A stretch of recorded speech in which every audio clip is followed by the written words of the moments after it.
Morning to join us via Zoom. Obviously a much different time than usual, but we're very excited about this matchup. We have the number 2 Clemson Tigers, the number 3 Ohio State Buckeyes. The Sugar Bowl has a very distinguished history in college football. We've had the privilege of hosting 28 national champions since we started, which is more than any other bowl in the country. So we're hoping the winner of this game does like the last 2 semifinals and moves on to the championship and wins that game as well. We're going to start off with a brief opening statement from each coach, and then we will go ahead and go to questions. We ask that you raise your hand, and we will then call on you to ask your questions. This time, we'll start with a brief statement from Coach Sweeney. Go ahead, Coach. Okay, thank you. Good morning. We're just, very appreciative of all the folks here at the Sugar Bowl. I know there's been a tremendous amount of work in trying to pull this thing off, and just appreciative of everyone involved for providing us this opportunity. And congratulations to Ryan and Ohio State for being here as well. I know it's going to be a great game. Obviously, wish that we could have, a lot of people there in person, but I know there'll be a ton of people watching this game on TV, and we're excited to be a part of it, and hopefully, play a great game for everybody. Thank you very much, Coach. We'll now go to Coach Dave for a brief statement. Yeah, I echo Coach Sweeney's, comments. We're very, very excited to get down to New Orleans, and a very unique season, and very unique year and bowl experience, not being able to spend time in such a great city, New Orleans, and the people down there. But Sugar Bowl, what a great bowl, and so much respect for what they've done to make this work in a unique time. Same thing with Dabo and the Clemson Tigers. Again, another year, a great season, and looking forward to putting on a great show. And I think that's what's great about this season is that there's been so many distractions and different things that have happened, and this gives America an opportunity to watch a game, and hopefully it is a great game. But it's been a fun week of preparation, and looking forward to getting down to New Orleans. Thank you very much. And this time we'll start with the media, and we ask that you make sure you unmute yourself when you're called on, and let us know which coach you're asking the question of. We'll start with Austin Ward with Letterman Row. Hey, Ryan. This is a little bit of a rare opportunity for you to be an underdog. I wonder how that strikes you, how that maybe motivates you, and what that would do maybe for your pregame message for the Buckeyes. Well, I think when you get into a stage where you're playing against great competition, there's going to be a lot of conversation leading up to the game, and that's what makes college football so great. But I think our guys are excited to play in this game regardless of the situation or what leads up to it. I mean, you're in the CFP and you're playing for the national championship, so I don't think you need any more motivation other than you're 2 games away from winning the whole thing. And after this such long journey that we've been on, this is the stage we wanted to be on. So I think we're highly motivated, but I'm sure all 4 teams are. We'll now go to Andrea Adelson from the ACC Network. This question is for Dabo. With Tony not being there, he obviously has such a good feel for calling games as they're going on. How much do you think you guys will miss that without him being there? Oh, well, we're certainly going to miss Tony. I mean, he's does a wonderful job for us and always has been with me a long time. But, we're well prepared. We got a great staff. We're all part of it, and we'll find out. You asked me that after the game. Next up, we're going to go to Ralph Russo from the Associated Press. Hey guys, and this is for both Ryan and Dabo. It seems like you've both sort of painted, I think you probably do this to sort of, motivate your teams a little bit or give your teams like, sort of a vision of a goal as this of sort of an unfinished business type of game. Both had, with Clemson losing in the Sugar Bowl last year and obviously, Ohio State losing to Clemson. Wonder if you can sort of talk a little bit about how that was used to sort of motivate the teams or sort of give the teams a vision of a goal to pursue as you're going into this game? Dabo, if you'd like to start. Well, I mean, we're motivated by winning just as much as we are losing. I mean, we've won a national championship, and that's pretty motivating. You want to go do it again. And as you mentioned, we lost right here last year, and that's pretty motivating too. So, I think that every year you start over, and the goal is to be the best you can be. Our goals are laid out and pretty simple, but allow us to compete at the highest level, and everything goes through winning our league. That's where it starts. So, we're always motivated to be our best, and certainly we learn from our memories, but as I always say, we just try to keep our dreams greater than our memories. Whether you had a tough loss or you had a big win last year to finish your season. Season's going in one way or the other, and you either win it all if you're in a playoff like this, or you get beat. And or you're in a bowl game and you win that bowl game and you have momentum and excitement going in your off season, whatever it is. I think all those things provide motivation, and that's it. Thank you, I wanna Coach. finish better. And Coach Day, at the question of unfinished business. Yeah, I think after last year's game, it was fresh on our mind and something that, was used as motivation. And then as the quarantine kind of hit, there just seemed to be more things that were front and center for a long period of time.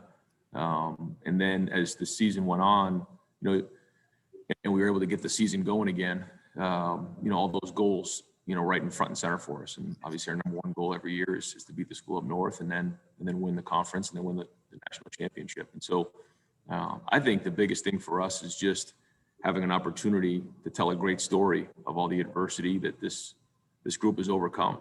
And that's really, at the end of the day, what we focus on, because this is an amazing group. It's what they've overcome, what they've gone through. And just like a lot of schools, everyone's had their own adversity they've gone through during the season, which has made this such an amazing year, inspiring for so many people. But I think for us, the highest motivating thing with that is just the fact that we'll have something to show for it in the end and be able to tell a great story of overcoming so much. Thank you, Coach. Our next question is Bill Rabinowitz from Columbus Dispatch. Hi, Ryan. You've been shorthanded against Michigan State and obviously against Northwestern. I know the status report won't come out till tomorrow, but can you give a general assessment of how close to full strength you'll be? Yeah, full strength is it's a floating target right now, because there's guys who come off of the quarantine isolation, and then they have a protocol to get back onto the field, and you don't just play football after not doing anything for 10 days. And so I think there's certain levels of return to play, and all those guys who were missing there for the last month are working their way back into it. So we are getting a lot of guys back, but to say 100%, it's different this year. But the good news is they are working their way back and getting stronger every day. Next question will be David Hood from tigernet.com. Hey, Coach Sweeney, sorry, trying to get unmuted there. This is kind of the same question for you. I know we won't get that full report to tomorrow, but, are you close to full strength? Is there anybody of, note that maybe didn't make the trip other than Coach? No, I think everybody's here except I think we had two guys that didn't make the trip, one walk-on and one scholarship player, and that are just unavailable.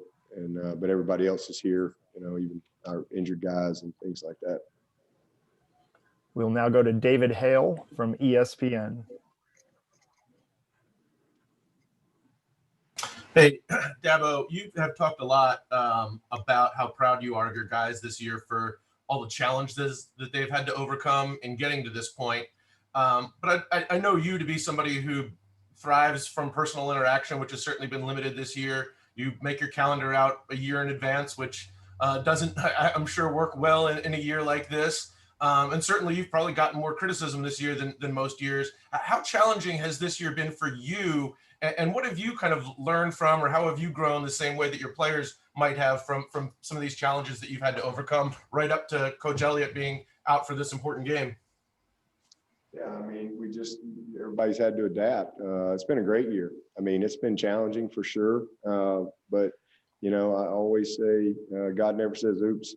It's just how I always look at it. And there's certain things we go through that we don't like, but that's how you grow. That's how we get better. And in a lot of weird ways, as challenging as it's been within our world and what we do, it's also been a blessing. It really has. I mean, we've had, it's just kind of been us. It's just been us. And this group has been amazing to be with every single day. And, I'm thankful that we have the type of culture here that's been awesome to see. It's not an accident that we're here. These guys are great young people first and foremost, and we got a bunch of great leaders. We have a wonderful staff, and it's been very different. We've had to make a million adjustments, and the protocols and how you meet, how you eat, how you travel, how you practice. You name it, things that you would have never thought of before, but we've made it work. And, and you go to games, and some games there's nobody there. Some games there's a few people there, but we've found a way to still have joy in the journey. And I love that. So, these guys have been great. And it's seeing guys step up. I mean, we've started more guys this year than at any time ever. We've had all kind of guys out here, there, even dealing with coaches out. And, everybody just continues to step up. But for me, it's been a great year, in a lot of ways. Challenging, but again, we all grow through challenges. Learned a lot, learned Zoom. Never heard that before. Learned a lot of new technology. So, that's something that's probably going to carry forward with us forever. Recruiting, it was very, very different. We've got a couple of guys moving to campus on Sunday that I've never met, like in person. So it's been unique. We've had to kind of learn our way a little bit, but it's all good. It's all good. Thank you very much, Coach. Our next question will be from Doug Lesmaurice from Cleveland.com. Hey, Ryan. You guys have obviously worked the two tailbacks this year. You leaned on Master Teague several games early. We saw what Trey did against Northwestern. How do you think that worked out for you guys this year with the two backs? And given what Trey did against Northwestern, what could Master's role be in this game Friday? Yeah, it's been a different year than last year for sure, where, JK kind of the bell cow for us and handled the majority of the snaps. This year it was a little bit more. It was by committee early on, and both of those guys were coming off injuries. Master had his Achilles, and Trey was coming off of his knee from last year. So you had two guys who had similar running styles, but were both coming off injuries and finding their way. And when you don't have as many games to kind of get your rhythm of what you're doing in the run game, it just takes time. And when you're splitting carries, it's even harder. But I think both of them in a short season for us have kind of found that rhythm a little bit. And I think you saw the best version of Trey, and it was great to see him because it didn't all come right away for him. Here's a grad transfer that comes in expecting to just, come in and pick up where JK left off, and that didn't happen for him. But he kept working. I mean, he never came into my office one time and complained about carries, just kept going to work, getting better every day. And to see him run the way he did last game was awesome. So, hopefully he keeps building from there. Thank you, Coach. And a reminder, any media looking to ask questions, please use the raise your hand feature and we'll get to you as quickly as we can. Our next question will be from Lawton Swan from ClemsonSportsTalk.com.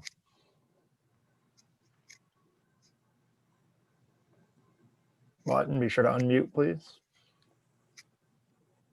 Hey, Coach Sweeney, you mentioned CJ Spiller working with the running backs. My question is really, what will the quarterback situation look like on the sidelines with Brandon up in the box? And how does that work on game days with Tony Elliott and the running backs typically? Yeah, so, typically myself or Street will rotate the backs, when we need to, but Streeter will go up where Tony was. And so, as far as the we won't have to rotate that. Spiller will handle that.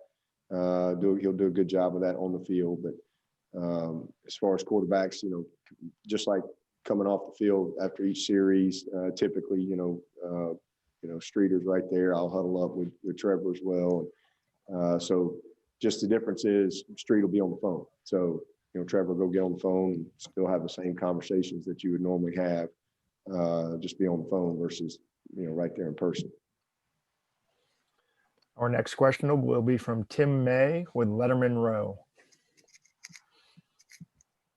Yeah, thank you very much. Ryan, you spoke earlier about your friendship, you and your wife's friendship with Dabo Swinney and his wife. And I'm just wondering, with that in mind, did you take offense to the fact that he voted you guys number 11 in the coaches poll, even though he explained his reasoning, and or are you just thankful he's not on the college football playoff selection committee?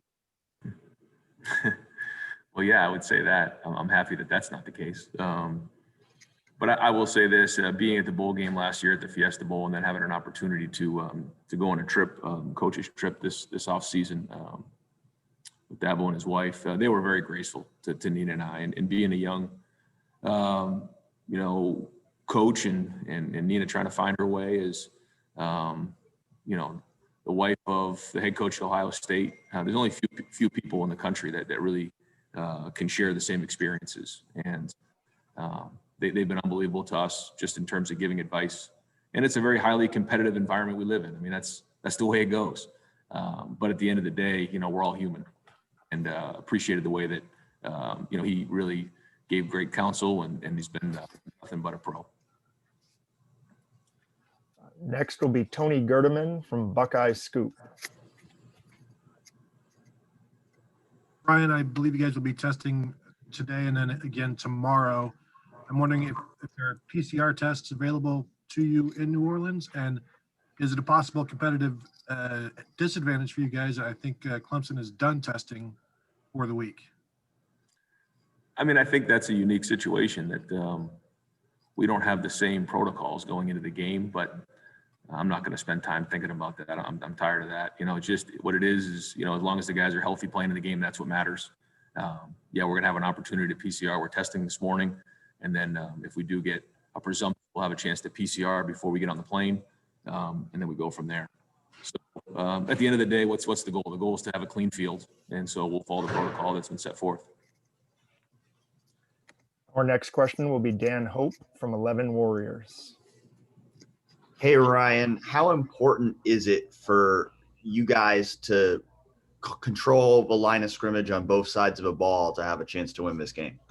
It's very important. I mean, it's important for every game, but when you're playing in a close game like this, it comes down to just that. Who's winning the line of scrimmage. It comes down to a few plays, as we learned last year. And anytime you play in a matchup game, that's what you got. But the line of scrimmage is critical.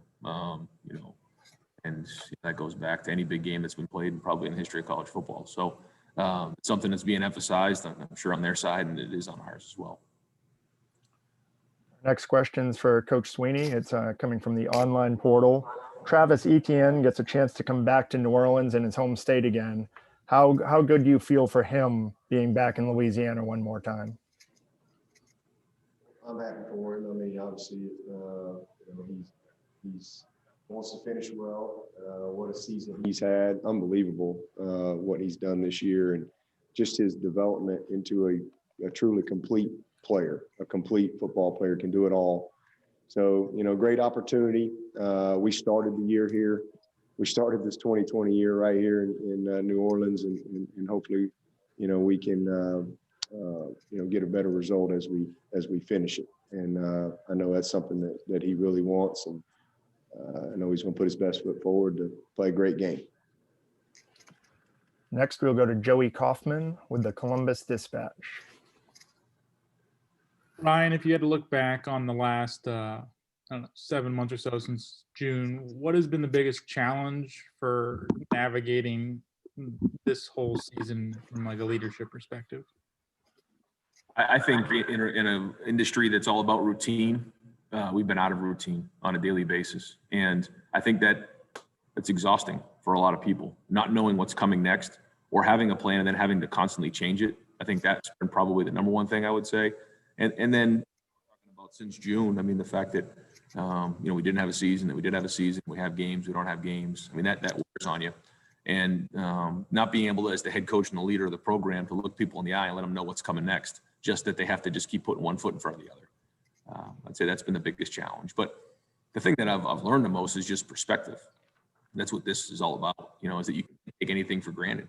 And that, although it wasn't exactly the way we wanted the season to go, we're still very, very fortunate to be where we're at. I mean, look, we're right back where we started and have an opportunity to play in this game and playing for a great university, playing against a great team in Clemson. And so as hard as it's been, we still have a lot to be thankful for. Next, we will go to Patrick Murphy from 24/7 Sports. Ryan, we talked to some of the defensive guys this week about the improvement from that Indiana performance until now. And we've only seen 2 games of that, but they seemed confident that within practice, they've really improved. I'm curious your perspective on the development of the defense from that game until now, specifically.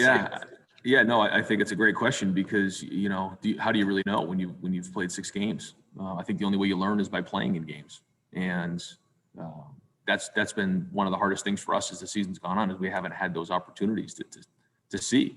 But there are things that are being addressed. We have really high level of talent here. So we go against each other every day and compete. And there's been a lot of padded practices where we've gone against each other to try to get better because we had to.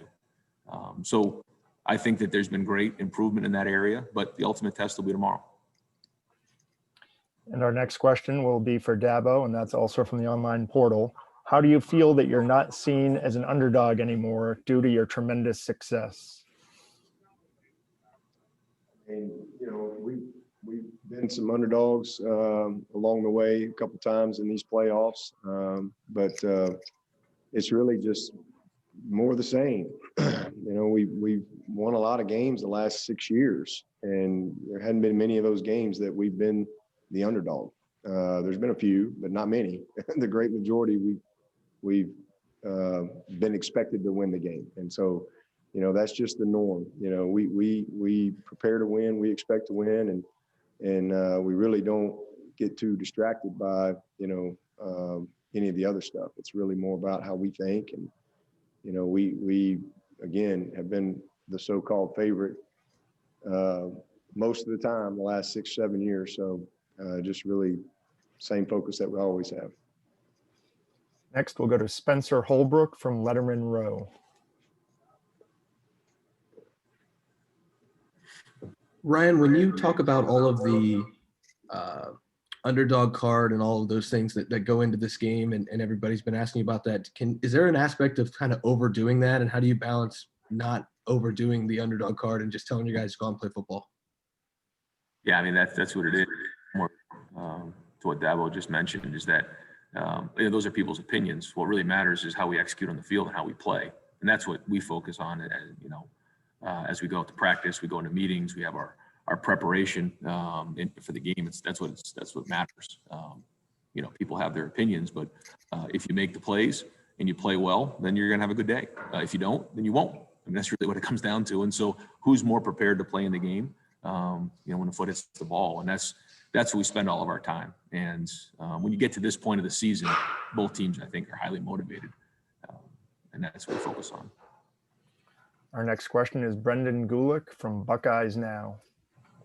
Hey, Ryan, this question is specifically more for you than Dabo, but I suppose applicable either way. How do you balance your emotions, either as a player or a coach, in a game where, the stakes are so high, the adrenaline is so high, you know what's in front of you, and you want your players to play with that emotional edge, but you don't want to do things that are, outside of your control? How do you try to balance, staying within your control, but playing at your absolute max? I mean, there's going to be a certain level of electricity, especially early in the game, and both teams want to start fast. I mean, that's always the case. But then as you get into the body of the game, and you get hit once or twice, and you get a little tired, I think you kind of just find the rhythm of the game, and everything slows down. So early on, you want to have a great poise about you and not being over emotional, and just kind of focus on it. But certainly early in the game, you're going to feel the emotion. That's just part of the game, and that's the exciting part of it. That's why we all do this. Dabo, any thoughts on balancing the emotions in high stakes games? Yeah, I think, again, the same things that won the other games, they win this game. It still comes down to, execution and playing with precision.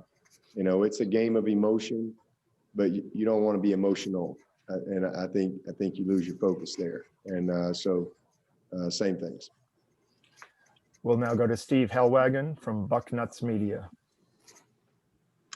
Yeah, for Coach Day, there was a statistic put up that all of Justin Fields' interceptions have come against ranked opponents. And just how important is it for him to play his best game, coming off what was maybe one of his not best games, the Northwestern game, just for him to kind of bounce back a little bit and really play his best game against a top opponent? Yeah, I don't think that we've, as a team, played our best game yet. I don't think that we played our best game on offense yet. We've done some good things passing, we've done some good things running, but we still haven't put it all together. I'm not sure Justin has either. So I think that's the challenge, and we're going to have to play that way tomorrow. But that's everybody. It's Justin, it's the O-line, it's the running backs, it's the receivers, and it's the entire team. So yeah, he's going to have to play well, certainly, and he knows that. And there's a couple plays he wants back from last week, but he's a competitor, and we have to play our best game. We'll now go to Donnie Woods from World Exposure. This message is for Dabo. Dabo, if you guys are able to win the national championship, do you think this kind of puts Trevor Lawrence as the best quarterback to ever play the college game?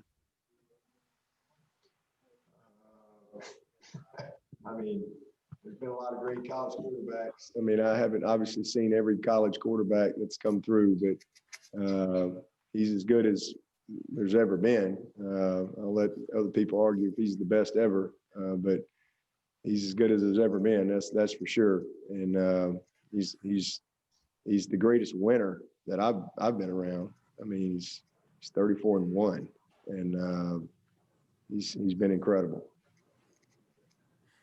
We have time for one more question. We'll go to the line of Doug LeMaurice from the Columbus Dispatch. Yeah, this is for Dabo. Can you just take us through a little bit of what it was like when you find out that Tony is not going to be able to be part of this game? And was it obvious what the next step was for you guys, or how did you go through the decision-making process of how exactly you are going to handle this without such an important coach? Yeah, well, 2020 has forced all of us head coaches to have to think about things that we've never thought about before, going into a season. We've never had a season where a virus can just take somebody out, in a moment's notice. So we've all had to prepare for that. So we've had a plan in place for myself being out to, you name it, every single coach. So I was just disappointed for Tony. I mean, he works his tail off, and, just disappointed that he couldn't be here with us. But as far as, thought going into it, there wasn't much thought, because that had already been decided, long time ago. So, and again, that's for every coach on our staff, have a plan for all of that, because you have to. So just like having a depth chart for your team, all right? If Trevor's out, DJ's going in, you have a depth chart. Well, I kind of had to do a depth chart for my staff on how this guy's out, how would I adjust? And so that thought process had already taken place a long time ago. So, that's it. And listen, Tony and I have always collaborated and kind of done it together. He's awesome to work with. And you know, Jeff was a part of that before he left, and you know, Streeter has been our passing game coordinator this year, and has been a part of that on the field. So, you know, we'll miss Tony, but you know, Street will do a great job up top, and you know, well prepared as a staff to, you know, go play the game. Just the way it is. But Thank you very much. Definitely miss Tony for sure.